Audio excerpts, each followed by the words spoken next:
Being a native Oregonian, I celebrate the lovely flora and fauna our state has to offer.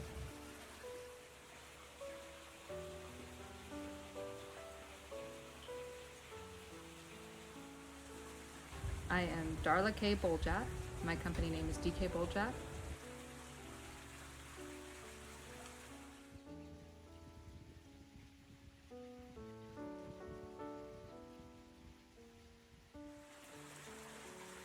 I paint acrylic and oil painting, and I realized I could paint when I was in my 40s, and I started then and been painting ever since.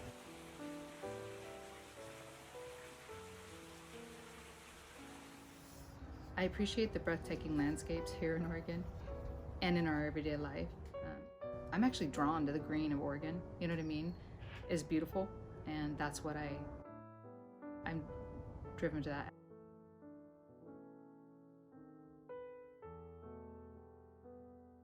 Mountains and Crater Lake, and I don't know if you've traveled a lot in Oregon, but we have a lot of beautiful places, and it inspires me to try to recreate it and recreate actually more than just the painting, but just how you felt when I'm feeling when I'm there. So what I do is when I'm out in nature and I see something that's really captured my eye, like I take a picture of it, and then when I'm home creating it, I try to recreate the feeling I had when I was there. So.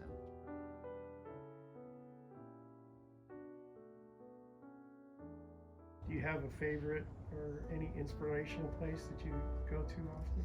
Mm-hmm. The beach. Beach. Yeah, the beach is very inspirational for me.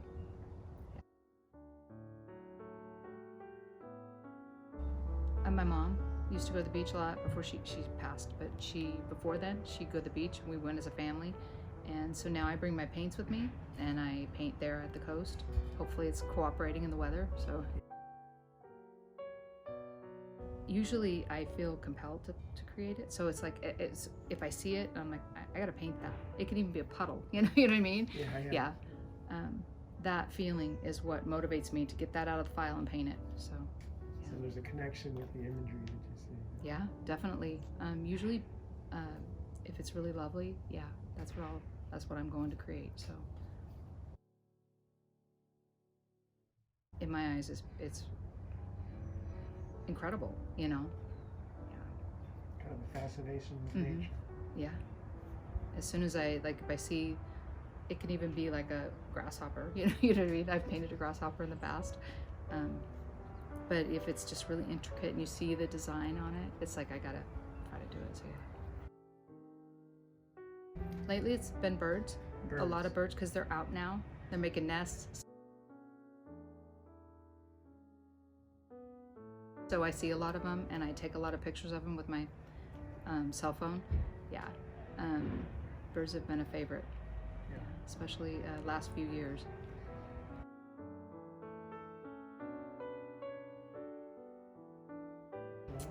I'm starting to learn their names.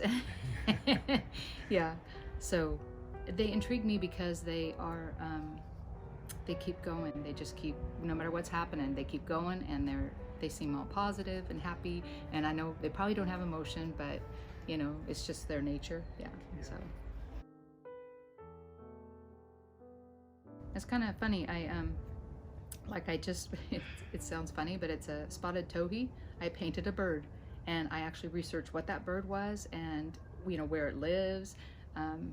I would never have done that, but I painted it and I had to learn more about it. So I do that, and I also research other artists, like Da Vinci is really inspiring for me because he was an inventor and an artist, and it just kind of validates some of the thoughts I have. So yeah.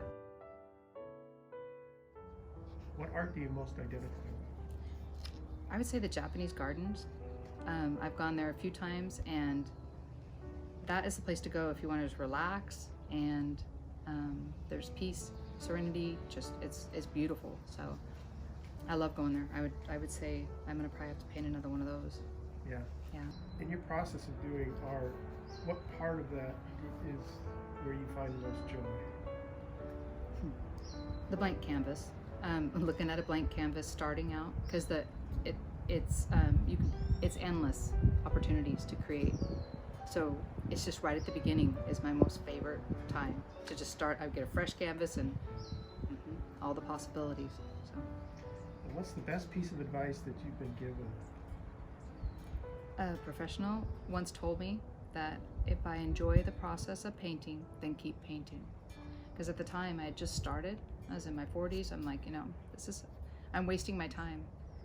And that person that told me that, I went forward just enjoy the process. So I don't think about what's going to come, what's the end product's going to be. I don't have stress about whether or not it's going to be good enough. I'm just focusing on the process and having fun. So I had another incident where I had painted a painting that was a 24 by 48, and it was Mount Hood. It's actually on my Facebook page, and the clouds didn't look like real clouds in the sky to me.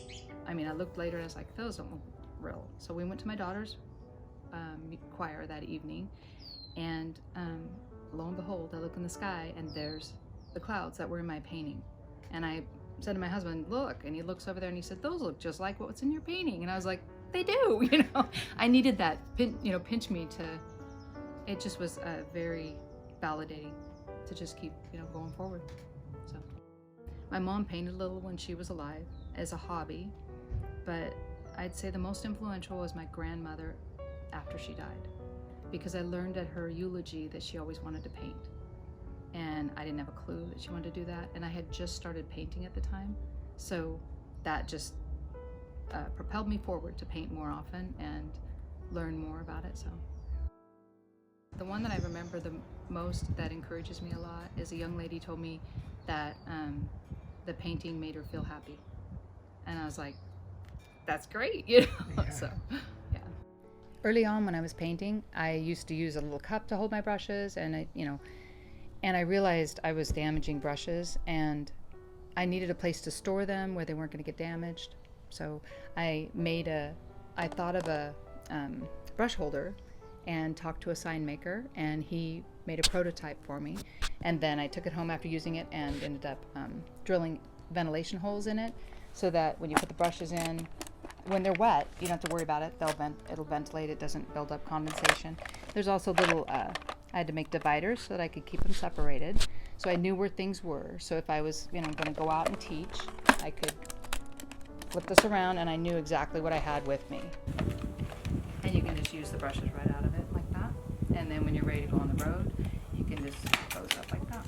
When I was coming up with the name, I had a hard time because there was a lot of names already taken. So the one that the lawyer helped me figure out that wasn't taken was Boljat's Art Buddy. So that's what it's called, and I got the patent for it, and I sell them at shows and on my website.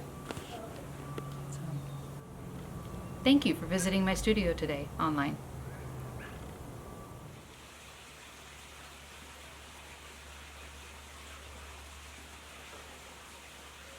It is nature-inspired art that brings the peaceful beauty and relaxation of nature into your home or office.